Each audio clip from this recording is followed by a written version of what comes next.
నమస్తే, welcome to Bharat spice channel. నేను ఇవాళ మీ అందరి కోసం ఒక మంచి రెసిపీ తీసుకొచ్చేసానండి.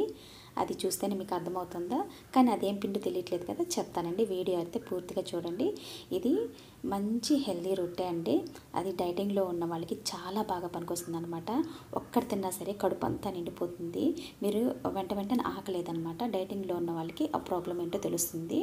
ఇకపోతే అది పిల్లలు కానీ పెద్దలు కానీ ఏ టైంలోనే తీసుకోవచ్చు అనమాట. డైటింగ్లో ఉన్న వాళ్ళకైతే 3 పూటలా తీసుకోవచ్చు. చాలా మంచిదండి ఆరోగ్యానికి. అది ఎలా చేయాలో మనం ఇప్పుడు తెలుసుకుందామండి. ఇదిగోండి, ఇది మక్కి ఆట, మొక్కజొన్న పిండి అనమాట. మనకి బయట షాప్స్లో దొరుకుతుంది. ప్లెయిన్ పిండి అలా దొరుకుతుందండి. ఇలా పిండి అంటే ఫైన్ పౌడర్ కాదు, కొంచెం బరకగా ఉంటుంది అనమాట, కోర్స్గా ఉంటుంది. దాన్ని తీసుకుంటున్నామండి. మీకు నచ్చినంత క్వాంటిటీ తీసుకోండి. అలాగే ఇక్కడ ఫ్రెష్గా కడిగి పెట్టేసుకున్నటువంటి మునగాకు తీసుకొని వేసుకుంటున్నానండి. మునగాకే కాదు, మీరు పాలకూర వేసుకోవచ్చు, ఇంకేదైనా ఆకుకూరలైనా కూడా వేసుకోవచ్చు అండి. చాలా బాగుంటుంది. అలాగే 2-3 పచ్చిమిర్చి చిన్నగా కట్ చేసుకుని వేసుకుంటున్నాను. ఉల్లిపాయలు అయితే బాగా ఎక్కువగానే పడతాయండి. ఒక 3 పెద్ద ఉల్లిపాయలు తీసుకొని సన్నగా తరిగి పెట్టుకుని వేసుకోవాలి. జీలకర్ర కూడా 1.5 స్పూన్లు వేసుకుంటే మంచిగా సువాసన అనేది వస్తుందన్నమాట. రుచికి సరిపడా సాల్ట్ అనేది మీరు చూసుకొని అడ్జస్ట్ చేసుకుంటూ వేసుకోవాలన్నమాట. ఎక్కువ వేసేసుకోవద్దు. ఇక్కడ కారం అనేది సరి చూసుకొని వేసుకోవాలండి. ఎందుకంటే మనం ఆల్రెడీ పచ్చిమిర్చి వేసాం కదా, దానికి తగ్గట్టుగా వేసుకోవాలన్నమాట. ఈ విధంగా మనం పిసుక్కుంటూ మొత్తం కలిసేలాగా ఆ మొక్కజొన్న పిండికి అంతా కలుపుకోవాలన్నమాట. ఇక్కడ నేను మునగాకు తీసుకున్నాను కదా, మీరు అదేం తీసుకోవాలనేం లేదండి, ఏదైనా తీసుకోవచ్చు. ఇక్కడ ధనియాలు అనేవి తీసుకొని క్రష్ చేసుకుని వేసుకుంటున్నానండి. ధనియాలు కూడా పంట కింద తగులుతూ ఉంటే చాలా బాగుంటాయండి. ఒక్కోసారి మన స్పైసెస్ అనేవి తక్కువ తీసుకుంటేనే ఒక్కో రెసిపీ అనేది చాలా టేస్టీగా వస్తుందండి. ఇక్కడ వేడిగా ఉండే నీళ్ళు అనేది పోసుకుంటున్నానండి. అప్పుడు పిండి అనేది బాగా ఉడికినట్టుగా అవుతుందన్నమాట. చాలా బాగుంటుంది. వేడి నీళ్ళు అనేది కంపల్సరీగా పోసుకోవాలి. అలా కలుపుకోవాలన్నమాట. వేడిగా ఉంటుంది కదా, ఏదో ఒక స్పూన్తోనో గరిటె సహాయంతో మీరు తీసుకొని కలుపుకోవాలండి. తగినంత వాటర్ వేసుకుంటూ, ఒకేసారి వేసుకోకుండా వాటర్ కొంచెంగా వేసుకుంటూ కలుపుకోవాలండి. ఎందుకంటే మరీ పలచగా అయిపోతుంది కదా, అందుకోసం అనమాట. ఎలా కలుపుతారంటే చపాతీ పిండిలాగా కలుపుకోవాలండి. ఇది రొట్టెలు చేసుకుంటున్నాం కదా, అందుకోసము.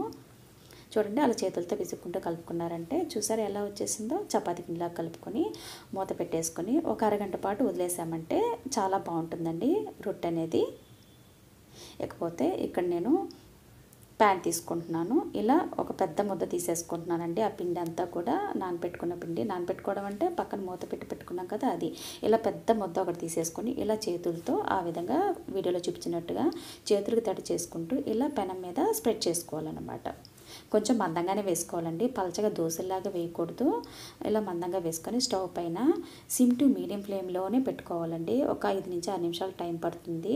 టైం అనేది మీరు తీసుకునే గిన్నె మందాన్ని పట్టు కూడా ఉంటుందన్నమాట. ఇప్పుడే మనం మూత పెట్టేసుకొని 1-2 నిమిషాల తర్వాత తీసేసుకుంటే ఇలా ఉంటుంది. ఇప్పుడు ఆయిల్ వేసుకుందామండి. ముందే ఆయిల్ వేస్తారంటే పచ్చి దాని మీద ఆయిల్ అనేది పీల్చేసుకుంటుంది అనమాట. 1-2 నిమిషాల తర్వాత అలా తీసుకోవాలి. ఇప్పుడు కాస్త ఉడికింది కదా అండి, ఒక 3-4 నిమిషాల తర్వాత ఇలా తిప్పేసుకోవాలన్నమాట. ఇలా ఒత్తుకుంటూ ఉన్నారంటే ఏదన్నా కాలకుండా ఉన్నా కూడా మీకు బాగా కాలిపోతుంది అనమాట. త్వరగా సిమ్లోనే పెట్టుకొని కాల్చుకోవాలండి. మందంగా ఉంటుంది కదా, ఉడకదన్నమాట గబుక్కున. అలా ఒత్తుకుంటూ ఆయిల్ అనేది వేసుకుంటూ చేసుకోవాలన్నమాట. చూసారా, అలా ప్రెస్ చేసుకుంటూ ఉంటే మీకు ఈవెన్గా బాగా అంతా కాలుతుంది, పచ్చిదనం లేకుండా ఉంటుందన్నమాట. ఆకుకూర కూడా లోపల ఉండేది కూడా చాలా ఫాస్ట్గా ఉడికిపోతుంది అనమాట. లేదంటే ఉడకదండి హై ఫ్లేమ్లో పెడితే. చూసారా ఎంత బాగుందో. మీ అందరికీ డెఫినెట్గా నచ్చుతుందండి. మీరు డైటింగ్లో ఉన్న వాళ్ళు, మిగతా ఎవరైనా సరే లంచ్లో బ్రేక్ఫాస్ట్లో ఎప్పుడైనా తీసుకోవచ్చు అనమాట. అంత టేస్టీగా ఉంటుందండి. మీ అందరికీ ఎలా వచ్చిందో నా కామెంట్స్లో చెప్పండి ప్లీజ్. ఎవరు సబ్స్క్రైబ్ చేసుకోవట్లేదు, చూస్తున్నారు కానీ. Thank you.